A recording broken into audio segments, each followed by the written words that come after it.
The text arrived at 3:47 in the afternoon on a Tuesday. I stared at the screen, letting the sheer audacity of it wash over me. It had been 8 months since I had heard a single word from any of them.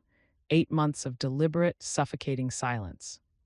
But then, exactly 4 hours earlier, a business magazine had published a feature valuing my hotel empire at $94 million.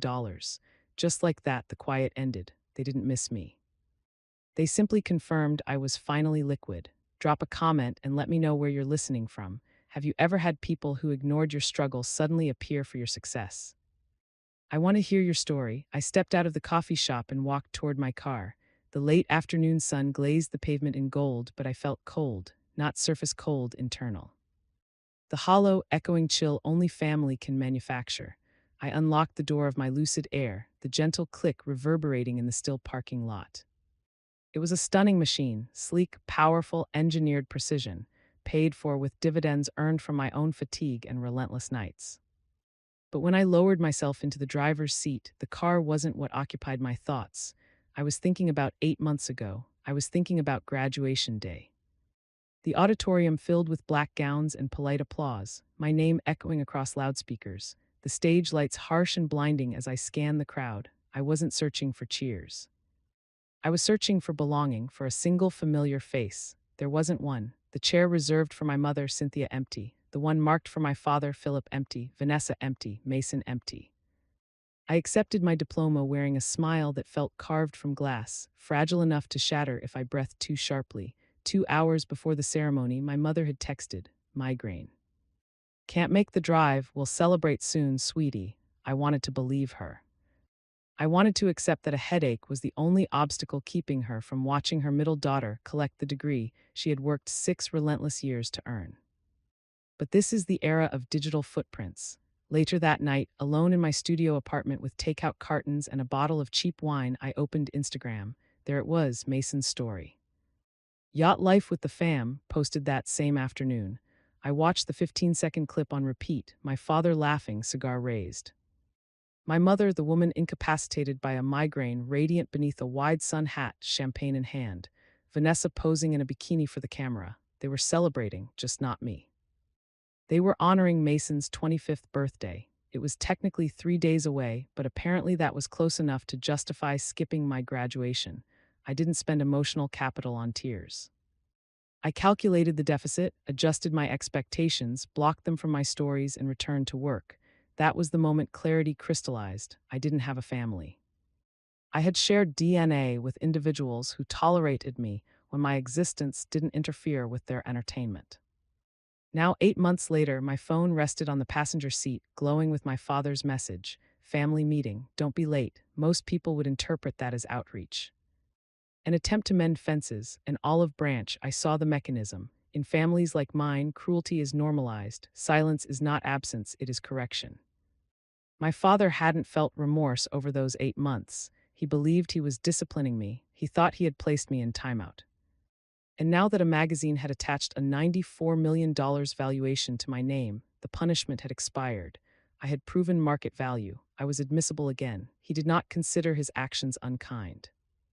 He considered them structural. I was the asset that had finally matured. He wasn't requesting forgiveness. He was collecting yield. He expected gratitude. Expected me to run back the moment the door cracked open, grateful to be let inside. But I wasn't that girl anymore. I wasn't the daughter scanning crowds for faces that would never appear. I started the car, the engine awakened with quiet, controlled force. I wasn't driving to reconcile. I was driving to close the account. I shifted into drive and pulled onto the road. They wanted a family meeting. Fine, I would give them one they would never forget. I headed south, leaving behind the skyline of steel and glass. The scenery softened into hills and vineyards. But this wasn't the glossy wine country from travel brochures. This was its neglected border, the part left to decay quietly.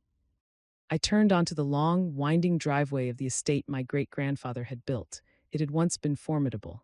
Now, as gravel crunched beneath my tires, I saw deterioration everywhere. The vines had grown wild, strangling their trellises. The mansion, once the pride of the county, resembled an aging patriarch refusing to acknowledge decline, paint peeled in long gray ribbons. A shutter hung crooked from an upstairs window. It wasn't a home. It was a monument to poor management and nostalgia. I parked my Lucid Air beside my father's aging luxury sedan. The comparison was merciless. My vehicle was silent, immaculate, a symbol of new capital and disciplined growth. His was outdated, oil staining the cracked pavement beneath it, a relic clinging to an image he could no longer afford. I retrieved my leather portfolio from the passenger seat. Inside were the documents that would dismantle this performance. I inhaled deeply. The air smelled of damp earth and wealth gone stale. I climbed the steps and entered without knocking. The interior felt heavier than I remembered. Dust mingled with stale perfume. The furniture, ornate and imposing, belonged behind velvet ropes, not in a functioning home. Brianna, my mother, appeared from the drawing room wearing a silk dress I recognized from a gala 3 years earlier. Her hair was perfectly coiffed, her smile polished and brittle. She approached with open arms as though 8 months of silence had never existed. "Look at you," she exclaimed, pulling me into an embrace that felt rehearsed.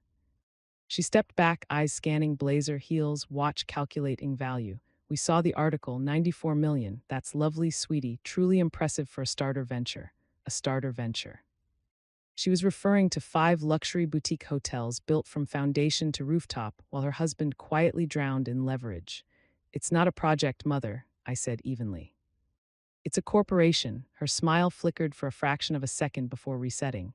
"Of course, come, your father is waiting, everyone's here." The dining room was arranged for 6.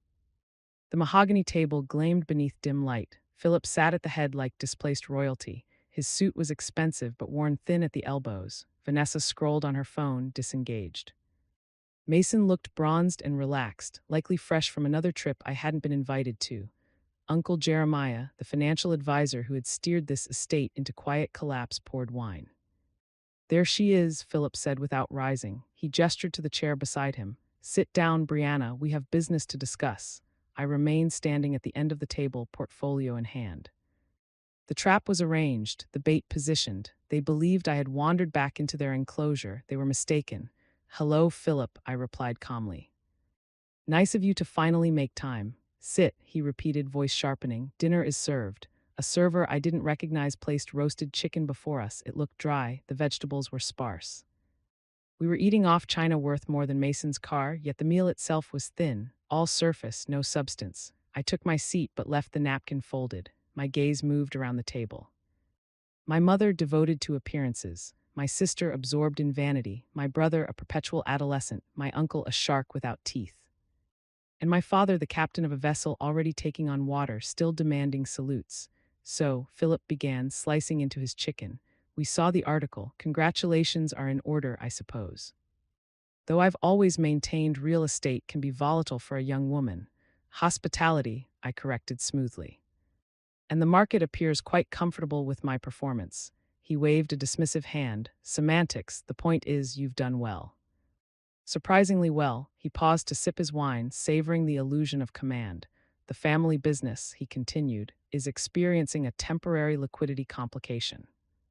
The golf course expansion and spa development, you remember the proposals, have encountered regulatory delays." He leaned forward, eyes locking onto mine. "We require an infusion of capital to bridge the gap, and since you've clearly had some success with your little hotels, we've decided to give you an opportunity." "An opportunity," I repeated, my voice flat. "Yes," he said, smiling like a wolf, "an opportunity to invest, to buy your way back into the legacy. We're willing to let you come in as a junior partner for a buy-in of $1.6 million. The room went silent. Mason smirked. Vanessa looked up from her phone. Cynthia beamed as if he had just offered me a crown jewels. I looked at my father. I looked at the man who had ignored me for 8 months, who had skipped my graduation, who had treated me like a ghost until I had a net worth he could exploit, and in that moment I saw him clearly. He wasn't powerful, he wasn't a patriarch, he was a beggar in a bespoke suit. He was trying to sell me a ticket on the Titanic after it had already hit the iceberg, and he expected me to say thank you. I stared at Philip, watching the way he leaned back in his chair, swirling the cheap wine in his expensive glass. He looked so confident, so assured of his dominance, and that's when I saw it. The delusion, it wasn't just arrogance, it was a survival mechanism. He was a man standing on a crumbling foundation, pretending he was still on solid ground. I realized then that power isn't about volume, It isn't about who sits at the head of the table. It's about leverage, and Philip had none. He was renting his authority with a currency that had expired years ago. He was trading on the memory of power, hoping I wouldn't notice the accounts were empty.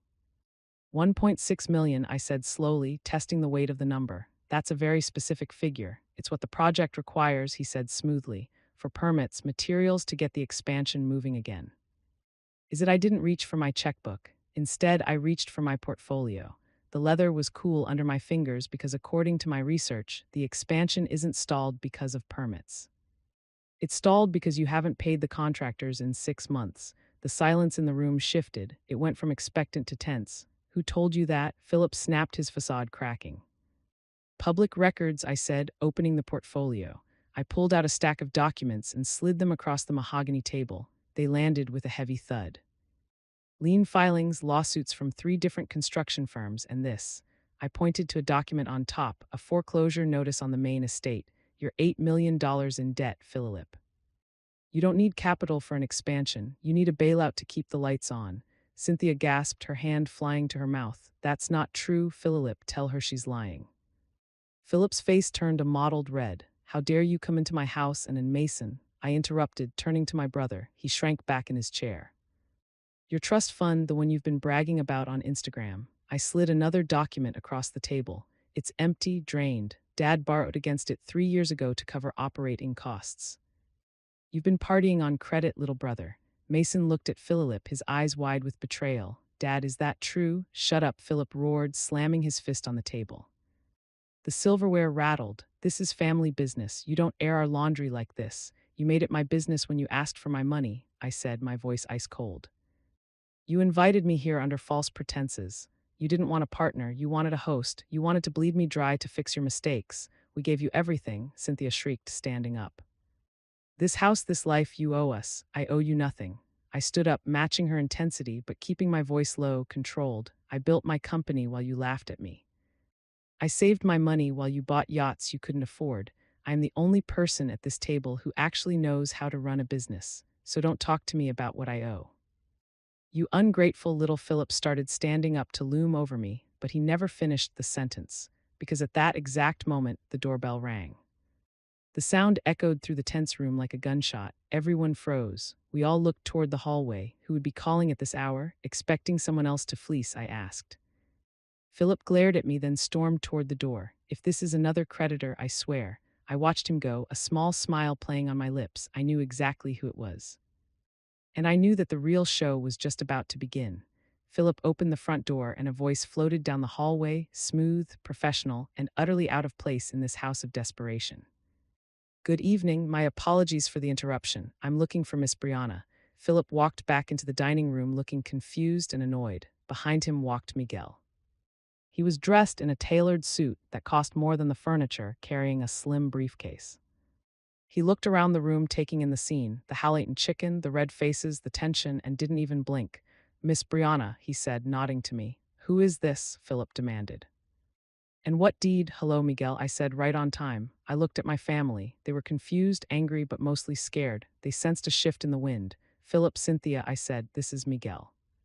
He's my broker, Mason asked. For the purchase I finalized today, I said. I turned to Miguel. Do you have the papers? Right here, Miguel said, opening his briefcase on the sideboard. He pulled out a thick document bound in blue paper. I walked over and picked it up. I turned to my father. You said the expansion was stalled because of regulatory nonsense. Right. That wasn't entirely true. It was stalled because you couldn't secure the water rights. You needed the adjacent land, the old marina property. Philip went pale, that property.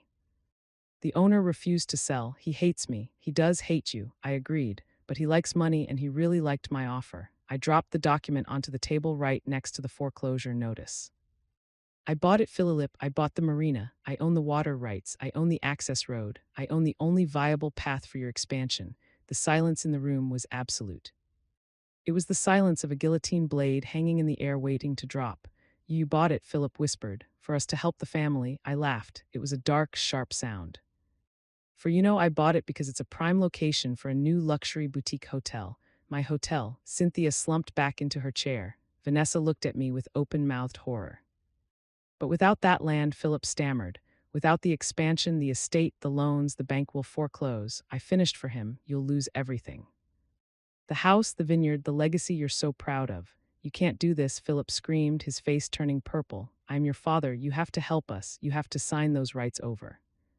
I don't have to do anything, I said calmly. I took the pen Miguel offered and signed the final page of the deed. The scratch of the pen on paper was the loudest sound in the world. There I said, handing the document back to Miguel. It's done. Thank you, Miss Brianna, Miguel said. I'll file this at 8:00 a.m. He nodded to the room and left. I was alone with them again. But the dynamic had shifted completely. I wasn't the daughter anymore. I was the landlord. Why, Cynthia wept. Why would you do this to us? Because you taught me, I said. You taught me that family is a transaction. You taught me that worth is measured in assets. So I acquired the ultimate asset. I picked up my portfolio. I'm going to build something beautiful on that marina, something successful, and every time you drive by it, living in whatever rental you can afford, you'll know that it could have been yours. All you had to do was be a father. All you had to do was show up. I turned and walked out of the dining room. Philip shouted after me, threats, pleas, curses. I didn't stop. I walked out the front door, down the steps, and into the cool night air. My car was waiting. I got in, started the engine, and drove down the long driveway. In the rear view mirror, I saw the lights of the house. It looked small, insignificant. As I turned onto the main road, heading back toward the city and my future, I thought about justice. People think justice is a gavel banging or a prison cell locking, but sometimes justice is a garden. I wasn't just destroying them. I was replanting. I was taking the resources they had.